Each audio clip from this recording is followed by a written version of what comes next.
Bueno, ahí está el tema del momento, el coronavirus. ¿Qué está pasando? Toda la parte en Asia, China principalmente, ya llegó a Europa. Dábamos cuenta de casos en España y hoy se acaba de confirmar, ya totalmente confirmado, según el diario brasileño. Ahí está, el Folha de Sao Paulo. Brasil confirma primer caso de coronavirus. Ojo, yo lo anunciaba al principio del programa que se había hecho una primera prueba, una prueba inicial sobre esta persona que había venido de un viaje de Italia y le detectaron en una primera prueba que aparentemente tenía el coronavirus, pero ya lo que saca este medio brasileño es que en una contraprueba se confirma que efectivamente está infectado con este virus que inició en China y que ya va llevando en su haber varios muertos. Entiendo que más de 2.600, 80.000 contagiados en el mundo. Y la preocupación era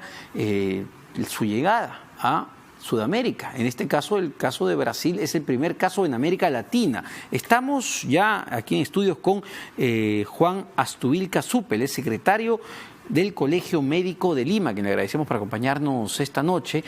Doctor, y en principio entender, a ver, todavía, hoy día dio una conferencia de prensa, entiendo, la ministra de Salud, no hay ningún caso registrado, detectado en el Perú, sin embargo, se están tomando, entiendo, las previsiones del caso para poder controlarlo. La pregunta es, ¿estamos en la capacidad de poder enfrentar la llegada del coronavirus en Perú?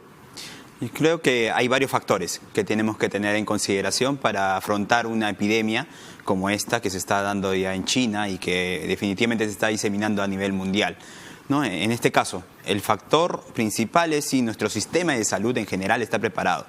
Yo creo que en general no, consideramos que no. ¿Por qué? Podemos estar muy bien preparados en cuanto a profesionales de salud. Creemos que tenemos profesionales competentes, tanto médicos especialistas, médicos generales, personal de salud que está capacitado, porque definitivamente ante la alerta mundial sabemos reconocer los casos sospechosos y sabemos cómo actuar para vigilar estos casos que deberían ser aislados hasta confirmar el diagnóstico. Sin embargo, yo creo que hay varios factores de nuestro sistema de salud que no están preparados. En el caso de la infraestructura, el equipamiento, los insumos de los diferentes establecimientos de salud, nos parece que definitivamente no están preparados para poder albergar una epidemia como la que está sufriendo China. Por ejemplo, lo principal es detectarlo, ni bien llega, porque claramente estamos viendo que estos casos llegan por gente que ha viajado, se encontraba en un lugar y traen el virus. Entonces, el primer filtro es detectar justamente a estas poblaciones de riesgo. Tenemos la capacidad para hacer los filtros necesarios. Veía, por ejemplo, que en Arequipa, en el puerto de Matarani, se había generado una serie de preocupación por un barco que había llegado procedente de Hong Kong, un barco de carga. Finalmente se descartó que los tripulantes estén infectados, pero ¿tenemos esa capacidad de hacer los filtros necesarios?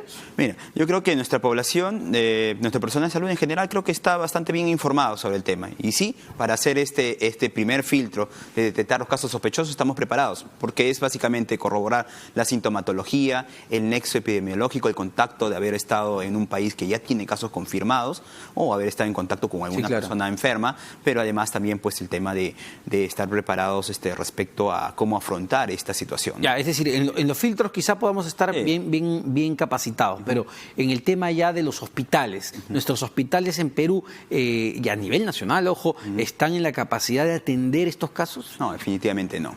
¿Por qué acá no? mismo en los hospitales públicos del Estado, acá en Lima Metropolitana, como el Hospital 2 de Mayo, por ejemplo, no tenemos una sala de aislamiento para recibir estos pacientes. Si bien los casos sospechosos que hubieron hace unas cuantas semanas atrás fueron del Hospital Casimiro Ulloa al Hospital 2 de Mayo, estos fueron albergados en las salas, en unos ambientes de aislamiento para pacientes con tuberculosis multidrogoresistente. O sea, no era una sala de aislamiento para poder tratar de la mejor manera a estos pacientes que venían con esta sospecha de casos de coronavirus. Entonces, no tenemos salas de aislamiento en los grandes hospitales de Lima Metropolitana, mucho menos en los hospitales regionales de las diferentes partes del país. Por tanto, estas salas de aislamiento es un pedido. El mismo Hospital 2 de Mayo ya hace 4 años está exigiendo al Ministerio de Salud, con aprobación del presupuesto, la construcción de una sala de aislamiento para el servicio de infectología, y no lo tenemos. Ahora, también hay que ser conscientes de que entiendo que la tasa de mortalidad que tiene este virus todavía es relativamente baja. Los principales casos de muerte los hemos visto en China y sobre todo en población adulta, ¿no? Que ya tenía algún mal, que tiene quizás las defensas bajas. Esto es clave, me imagino. Sí, claro, es bueno pues saber de que esta enfermedad, si bien es cierto, no tiene la tasa de mortalidad no es tan alta como en los anteriores casos de coronavirus, como el que se presentó en el año 2013 y en el año 2012. Sin embargo, pues es muy infeccioso, ¿no? O sea, se propaga rápido. Se propaga rápidamente, como cualquier tipo de enfermedad respiratoria, ¿no? Y está bien, es claro que definitivamente no tenemos, la tasa de mortalidad ahorita en general está en 2.3%, sí, ¿no? Más o menos.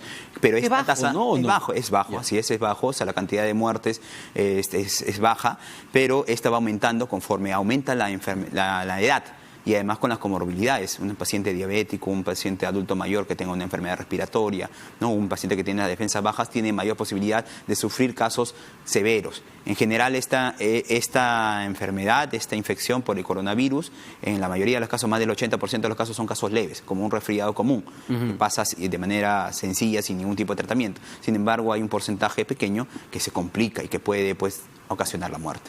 Ahora, también mencionaban que esto se está dando en lugares donde están por temporada en frío, están en invierno. En cambio, en esta parte del continente, en América Latina, en Sudamérica principalmente, estamos en el verano. Entonces, lo que me decía por ahí un epidemiólogo era que si bien podía llegar al Perú o a partes de Sudamérica, era muy probable que el virus no se transmita con la misma velocidad por el tema climatológico. Así es. El factor climatológico definitivamente es un agravante, ¿no? Porque ahorita mismo en China están en temporada de frío, ¿no? Entonces, en Europa también. En Europa también. Entonces, generalmente el frío hace de que las enfermedades respiratorias en general se transmitan más rápidamente, ¿no? Sin embargo, no hay que bajar la guardia. Si bien es cierto, la velocidad de propagación de una enfermedad respiratoria en temporadas de calor no es tan alta, pero ha pasado ahora en Brasil, ¿no? ¿Por qué?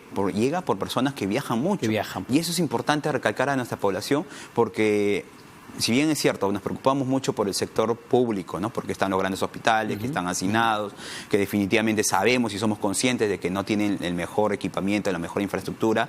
Sin embargo, hay que tener en cuenta de que el sector privado, la red el sistema de salud privados, que no lo tenemos muy bien monitorizada, es por donde pueden llegar muchos casos de personas que adquieren la enfermedad en diferentes partes del país. ¿Por qué? Porque normalmente las personas que se atienden en un seguro de salud privado, pues es una persona que tiene un poder adquisitivo alto, viaja constantemente, que puede haber hecho turismo en Italia, en España, en Estados Unidos, y que puede haber tenido contacto con otra persona. Entonces no hay que descuidar que esta población, pues definitivamente que se atiende en las clínicas, podría también traer estos casos de coronavirus. ¿Qué sería lo recomendable en este caso ya para que la gente sepa, ¿no? Insisto, no se ha detectado ningún caso en Perú, pero digamos, ¿cómo nos protegemos ya como ciudadanos ante este eventual mal? Claro, lo primero es que ya conocemos claramente los síntomas, es el resfriado común, ¿no es cierto? Más similar a un resfriado común, con fiebre, con tos, dificultad respiratoria, y además haber tenido ese contacto. Si sabemos pues que ha venido de un lugar donde hay casos ya confirmados, o haber tenido contacto con una persona que resultó ser enferma, tenemos que acudir inmediatamente a un establecimiento de salud. ¿Cómo prevenimos? Bueno, porque definitivamente no es fácil pues identificar muchos de estos casos que son asintomáticos, que no tienen ni siquiera sintomatología y que pueden tener este virus. Pues tenemos que prevenir, ¿no? Si tenemos frente a una enfermedad respiratoria, tenemos que protegernos con mascarillas, ¿no?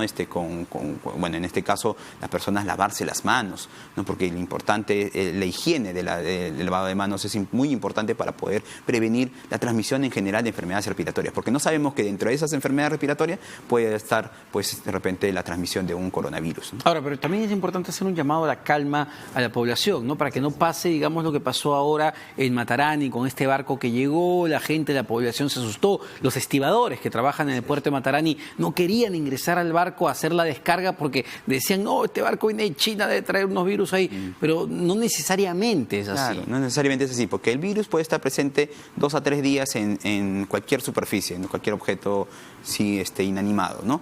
En este caso, pues simplemente con la radiación solar, ¿no? Y con un buen lavado de manos puede morir este virus, ¿no? Sin embargo, hay que también saber que este virus puede tener hasta un máximo de un periodo de incubación de 14 días, o que puede vivir sin presentar todavía sintomatología. Hasta 14 días. Así es, por eso que justamente este crucero creo que ya tenía más de 30 días, no había pacientes que tenían sintomatología respiratoria, por tanto, pues era bastante evidente que iban a ser descartados todos los casos probables de coronavirus en este crucero. Perfecto, doctor. Clarísimo entonces sobre este punto que sí genera preocupación, pero también siempre hay que hacer un llamado a la calma. En el Perú no se ha detectado todavía ni un solo caso. El único caso ya detectado en América Latina es el de Brasil, de una persona que venía desde Italia. Doctor Juan Astuil Casupe, secretario del Colegio Médico de Lima. CUPE y decano del Colegio Médico de Lima. Perfecto, muchas gracias. Y tenemos la pregunta del día. A ver, ¿en quién tiene la razón? ¿Qué preguntamos? ¿Crees que el gobierno emita un decreto de urgencia para efectuar cobro de la SUNAT a Odebrecht? Ahí está. ¿Quién es mayoritaria? La gente que cree que no va a emitir ningún decreto. 57%.4%. Los que creen que sí va a emitir un decreto, 42%. Así está más o menos repartida hoy la votación con la pregunta del día. Vamos a ver qué es lo que termina pasando con esta deuda tributaria de 1.000 millones de soles que tiene Odebrecht con el Estado peruano. Ya se acabó el programa, pero no se despeguen de la programación de RPP Televisión. Nos vemos mañana.